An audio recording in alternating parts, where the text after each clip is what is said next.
ആറ്റുകാൽ ജ്യോതിശാസ്ത്രം പരിപാടിയിലേക്ക് എല്ലാ മാന്യ പ്രേക്ഷകർക്കും സ്വാഗതം.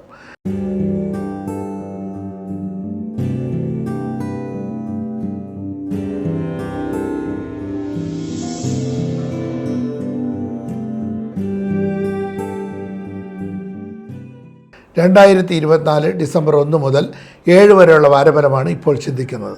7-ാം തീയതി ശനിയാഴ്ചയാണ് സ്കന്ദഷഷ്ഠി. അത് ഓരോ തവണയും വരുന്ന ഷഷ്ഠിയാണ് സ്കന്ദഷഷ്ഠി. പ്രധാനമായിട്ടും സന്താനലബ്ധിക്കും ഐശ്വര്യത്തിനും വേണ്ടി എല്ലാവരും അനുഷ്ഠിക്കുന്ന ഒരു പ്രധാനപ്പെട്ട വ്രതമാണ് സ്കന്ദഷഷ്ഠി. അതിൽ സന്താനലബ്ധിക്കുള്ള മറ്റു കാര്യങ്ങൾക്കെല്ലാം വളരെ വിശേഷപ്പെട്ടൊരു ദിവസമാണ് സ്കന്ദഷഷ്ഠി ആഘോഷിക്കുന്നത്. അതെല്ലാവർക്കും ആഘോഷിക്കാവുന്നതാണ്.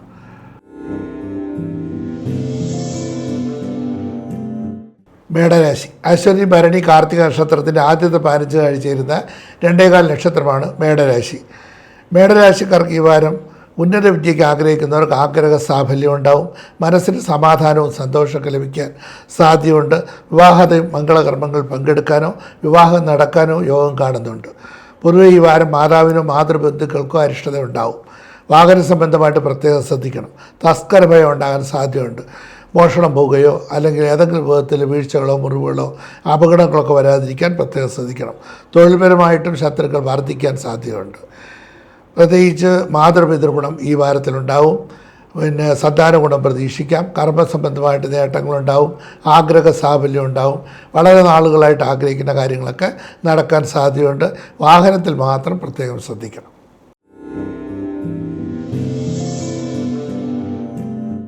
ഇടവരാശി. കാർത്തിക മുക്കാലും രോഹിണിയും മകയിരത്തിൻ്റെ ആദ്യത്തെ 30 നാഴിക കൂടെ ചേരുന്ന 2.25 നക്ഷത്രമാണ് ഇടവരാശി. ഇടവരാശിക്കാർക്ക് ഈ വാരം മാതാവിനോ മാതൃബന്ധുക്കൾക്കോ അരിഷ്ടതയുണ്ടാവും. സഹോദര സ്ഥാനീയരുമായിട്ട് അഭിപ്രായ വ്യത്യാസം വരാതിരിക്കാൻ പ്രത്യേകം ശ്രദ്ധിക്കണം. പൊതുവെ ശാരീരികമായിട്ടോ മാനസികമായിട്ടുള്ള ബുദ്ധിമുട്ടുകളൊക്കെ ഇടയ്ക്കിടയ്ക്ക് അനുഭവപ്പെടാൻ സാധ്യതയുണ്ട്. മുൻകോപം പിടിവാശം കഴിയുന്നത് കുറയ്ക്കണം. കർമ്മസംബന്ധമായിട്ട് നേട്ടങ്ങളുണ്ടാവും. സന്താന ഗുണം പ്രതീക്ഷിക്കാം. ഉദ്ദേശിക്കുന്ന പല കാര്യങ്ങളിലും വിജയസാധ്യത ഉണ്ടാവും. പൊതുവെ പിതാവിനോ പിതൃബന്ധുക്കൾക്കോ അല്പമാത്രയിൽ അരിഷ്ടതയൊക്കെ ഉണ്ടാകാനും സാധ്യത വളരെ കൂടുതലാണ്.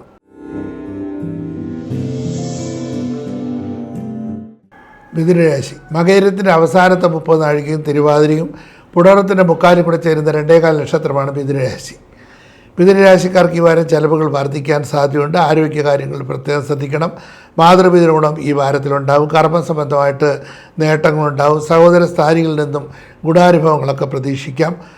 സംസാരം നിയന്ത്രിക്കാൻ പ്രത്യേകം ശ്രദ്ധിക്കണം. ധനപരമായിട്ടുള്ള ചെലവുകൾ നിയന്ത്രിക്കാൻ വളരെയധികം ശ്രദ്ധിക്കണം. കാരണം അപ്രതീക്ഷിതമായിട്ട് കടം വാങ്ങിക്കുകയോ അല്ലെങ്കിൽ ഏതെങ്കിലും വിധത്തിൽ അനാവശ്യമായിട്ട് ചെലവുകൾ ഉണ്ടാക്കുകയോ ചെയ്യാതിരിക്കാൻ പ്രത്യേകം ശ്രദ്ധിക്കണം. ഷെയർ മാർക്കറ്റിൽ ഇറങ്ങുന്നതും അത്ര നല്ല സമയമല്ല. കലാപരമായി ബന്ധപ്പെട്ട് തൊഴിൽ ചെയ്യുന്നവർക്ക് ഈ വാരം നന്നായിരിക്കും. ഉദ്ദേശിക്കുന്ന പല കാര്യങ്ങളിലും വിജയസാധ്യതയുണ്ടാവും.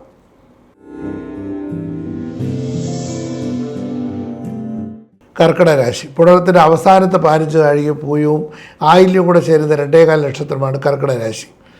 കർക്കിടകരാശിക്കാർക്ക് പൊതുവെ ഈ വാരം സാമ്പത്തിക നേട്ടങ്ങളും ഐശ്വര്യവും ഭാഗ്യപുഷ്ടിയും സൽകീർത്തിയും സമ്പത്തും പ്രതീക്ഷിക്കാം. എടുത്തിയാട്ടം മുൻകോപം പിടിവാശം കഴിയുന്നത് കുറയ്ക്കുന്നത് വളരെ നന്നായിരിക്കും. മുൻകോപം കഴിയുന്നത് കുറയ്ക്കുന്നത് വളരെ നന്നായിരിക്കും. ആരോഗ്യ കാര്യങ്ങളിൽ പ്രത്യേകം ശ്രദ്ധിക്കണം. എല്ലാ കാര്യങ്ങളും വളരെ ആലോചിച്ച ശേഷം മാത്രം തീരുമാനങ്ങൾ എടുക്കാൻ പ്രത്യേകം ശ്രദ്ധിക്കണം. കർമ്മസംബന്ധമായിട്ട് നേട്ടങ്ങളുണ്ടാവും. മാതൃപിതൃഗുണം ഈ വാരത്തിലുണ്ടാവും. സ്വന്തമായിട്ട് വീട് വയ്ക്കുന്നതിനും വാഹനം വാങ്ങിക്കുന്നതിനും വളരെ അനുകൂലമായിട്ടുള്ള സമയമാണ്. സാമ്പത്തികമായിട്ടുള്ള എല്ലാ ഇടപാടുകളിലും ശ്രദ്ധിക്കേണ്ടതാണ്. സഹോദരാദി ഗുണം പ്രതീക്ഷിക്കാം. ചിങ്ങരാശി. മകം, പൂരം, ഉത്തര നക്ഷത്രത്തിൻ്റെ ആദ്യത്തെ 15 ആഴ്ച ചേരുന്ന 2.25 നക്ഷത്രമാണ് ചിങ്ങരാശി. ചിങ്ങരാശിക്കാർക്ക് പൊതുവെ ഈ വാരം ദാമ്പത്യ സുഖവും മനസ്സന്തോഷവും ഭാഗ്യപുഷ്ടിയും ഐശ്വര്യവും പ്രതീക്ഷിക്കാം. കർമ്മസംബന്ധമായിട്ട് വളരെ അനുകൂലമായിട്ടുള്ള സമയമാണ്. ഉദ്ദേശിക്കുന്ന പല കാര്യങ്ങളിലും വിജയസാധ്യത ഉണ്ടാവും. സാമ്പത്തിക നേട്ടം ഉണ്ടാവും. കലാപരമായി ബന്ധപ്പെട്ട് തോന്നിച്ചവർക്ക് ഈ വാരം നന്നായിരിക്കും. സഹോദരാദി ഗുണം പ്രതീക്ഷിക്കാം. പൊതുവെ നോക്കിക്കഴിഞ്ഞാൽ ഈ വാരം വളരെ അനുകൂലമാണ്.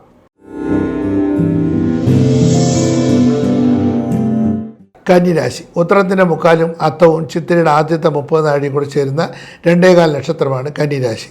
കന്നിരാശിക്കാർക്ക് പൊതുവെ ഈ വാരം ഭാഗ്യപുഷ്ടിയും ഐശ്വര്യവും പിതൃഗുണവും പിതൃസമ്പത്തും ഭാഗ്യപുഷ്ടിയും അനുഭവപ്പെടാൻ സാധ്യതയുണ്ട്. കർമ്മസംബന്ധമായിട്ട് നേട്ടങ്ങളുണ്ടാവും.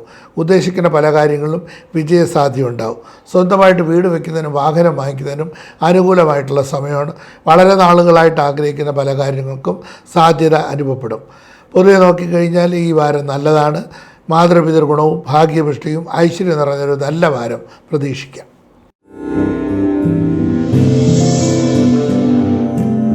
തുലാം രാശി ചിത്തിരയുടെ അവസാനത്തെ 30 നാഴികയും ചോതിയും വിശാഖത്തിൻ്റെ മുക്കാലും കൂടെ ചേരുന്ന 2.25 നക്ഷത്രമാണ് തുലാം രാശി. തുലാം രാശിക്കാർക്ക് ഈ പൊതുവെ ഈ വാരം സാമ്പത്തിക നേട്ടങ്ങളും ഐശ്വര്യവും ഭാഗ്യപുഷ്ടിയും സൽകീർത്തിയും സമ്പത്തും പ്രതീക്ഷിക്കണം. ആരോഗ്യകാര്യങ്ങളുടെ പ്രത്യേകം ശ്രദ്ധിക്കണം. സഹോദരാദി ഗുണം പ്രതീക്ഷിക്കാം. മനസ്സമാധാനവും സന്തോഷവും ലഭിക്കാൻ സാധ്യതയുണ്ട്. കർമ്മസംബന്ധമായിട്ട് നേട്ടങ്ങളുണ്ടാവും. വിഷ്ണുപ്രീതി വരുത്തുന്നതൊക്കെ വളരെ നന്നായിരിക്കും. ദോഷങ്ങളൊക്കെ മാറിക്കിട്ടാൻ സഹായിക്കും. വിഷ്ണുവിൻ്റെ പാൽപ്പായസം കഴിപ്പിക്കുക, തുളസിപ്പൂ കൊണ്ട് അർച്ചന നടത്തുക, വിഷ്ണു സഹസ്രനാമം ജയിക്കുന്നതൊക്കെ വളരെ നന്നായിരിക്കും. ബുദ്ധിമുട്ടും പ്രയാസങ്ങളൊക്കെ മാറി ഐശ്വര്യം ഉണ്ടാവും.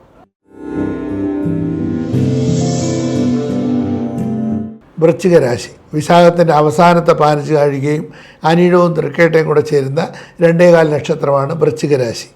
വൃശ്ചിക രാശിക്കാർക്ക് ഈ വാരം ദാമ്പത്യ സുഖവും മനസ്സന്തോഷവും ഐശ്വര്യവും ഭാഗ്യപുഷ്ടിയും പ്രതീക്ഷിക്കാം. വളരെ നാളുകളായിട്ട് വിവാഹം കഴിക്കാൻ ആഗ്രഹിക്കുന്നവർക്ക് വിവാഹ തടസ്സങ്ങളൊക്കെ മാറി വിവാഹം നടക്കാനും സാധ്യത കാണുന്നുണ്ട്. നല്ല വിവാഹം നടക്കാനും യോഗം കാണുന്നുണ്ട്. മുൻകോപം പിടിവാശം കഴിയുന്നത് കുറയ്ക്കുന്നത് വളരെ നന്നായിരിക്കും. പിതൃഗുണവും പിതൃസമ്പത്ത് ലഭിക്കും. ഭാഗ്യപുഷ്ടി അനുഭവപ്പെടും. സഹോദരാദി ഗുണം പ്രതീക്ഷിക്കാം. മാതൃഗുണവും മാതൃസമ്പത്ത് ലഭിക്കും. ഗൃഹവാഹനാദി സൗഖ്യം പ്രതീക്ഷിക്കാം. കണ്ടകശനി കാലമായതുകൊണ്ട് സ്വന്തമായിട്ട് വാഹനമൊക്കെ എടുക്കുമ്പോൾ നല്ല മുഹൂർത്തം നോക്കി വാഹനം എടുക്കാൻ പ്രത്യേകം ശ്രദ്ധിക്കണം. പൊതുവെ വാരം നല്ലതാണ്.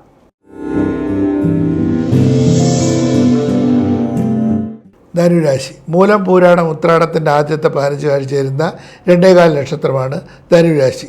ധനുരാശിക്കാർക്ക് പൊതുവെ വാരം മാതൃഗുണവും മാതൃസമ്പത്ത് ലഭിക്കും. ഭാഗ്യപുഷ്ടി അനുഭവപ്പെടും.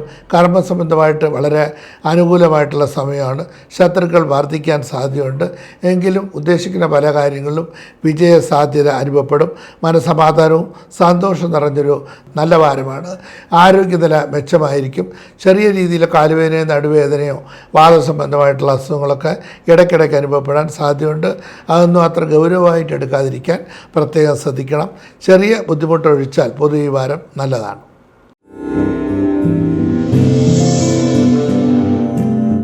മകരരാശി ഉത്രാടത്തിൻ്റെ മുക്കാലും തിരുവോണവും അവിട്ടത്തിൻ്റെ ആദ്യത്തെ 30 നാഴികയും കൂടി ചേരുന്ന 2.25 നക്ഷത്രമാണ് മകരരാശി. മകരരാശിക്കാർക്ക് ഈ വാരം ദാമ്പത്യ സുഖക്കുറവും ബന്ധുജന വിരോധവും ശാരീരിക ക്ലേശങ്ങളും മനസ്സമാധാനക്കുറവുകളും അസ്വസ്ഥതകളും അനുഭവപ്പെടാൻ സാധ്യതയുണ്ട്. വാഹന സംബന്ധമായിട്ട് പ്രത്യേകം ശ്രദ്ധിക്കണം. മുൻകോപം പിടിവാശി കഴിയുന്ന കുറയ്ക്കുന്ന വളരെ നന്നായിരിക്കും. സഹോദര സ്ഥാനീയരുമായിട്ട് അഭിപ്രായ വ്യത്യാസം വരാതിരിക്കാൻ പ്രത്യേകം ശ്രദ്ധിക്കണം. ശത്രുക്കൾ വർദ്ധിക്കാൻ സാധ്യതയുണ്ട്. ഇതെല്ലാം ഗൗരവമായിട്ട് എടുക്കാതിരിക്കാൻ പ്രത്യേകം ശ്രദ്ധിക്കുക. മാതൃപിതൃഗുണം ഈ വാരത്തിൽ ഉണ്ടാകാൻ സാധ്യതയുണ്ട്. പൊതുവെ വാരം നന്നായിരിക്കും. കുംഭരാശി അവിട്ടത്തിൻ്റെ അവസാനത്തെ 30 നാഴികയും ചതയവും പൂരിട്ടായുടെ മുക്കാലും കൂടെ ചേരുന്ന 2.25 നക്ഷത്രമാണ് കുംഭരാശി. കുംഭരാശിക്കാർക്ക് ഈ വാരം പൊതുവെ നന്നായിരിക്കും. മാതൃപിതൃഗുണം പ്രതീക്ഷിക്കാം. ശത്രുക്കൾ ഉണ്ടെങ്കിൽ തന്നെ അതിൽ നിന്നൊരു നേട്ടം പ്രതീക്ഷിക്കാം. ഏതെങ്കിലും വിധത്തിൽ കേസോ വഴക്കോ കലഹങ്ങളൊക്കെ ഉണ്ടെങ്കിൽ അതിൽ നിന്നൊരു മോചനം, അതിൽ നിന്നൊരു നേട്ടം അല്ലെങ്കിൽ അതിൻ്റെ വിജയസാധ്യത ഈ വാരത്തിൽ അനുഭവപ്പെടും. കലാപരമായി ബന്ധപ്പെട്ട് തോൽക്കുന്നവർക്ക് പുതിയ അവസരങ്ങളൊക്കെ ലഭിക്കാൻ സാധ്യതയുണ്ട്. സാമ്പത്തിക നില മെച്ചമായിരിക്കും. മാതൃഗുണവും മാതൃസമ്പത്ത് ലഭിക്കും. ഭാഗ്യപുഷ്ടി അനുഭവപ്പെടും. പൊതുവെ ഈ വാരം നന്നായിരിക്കും.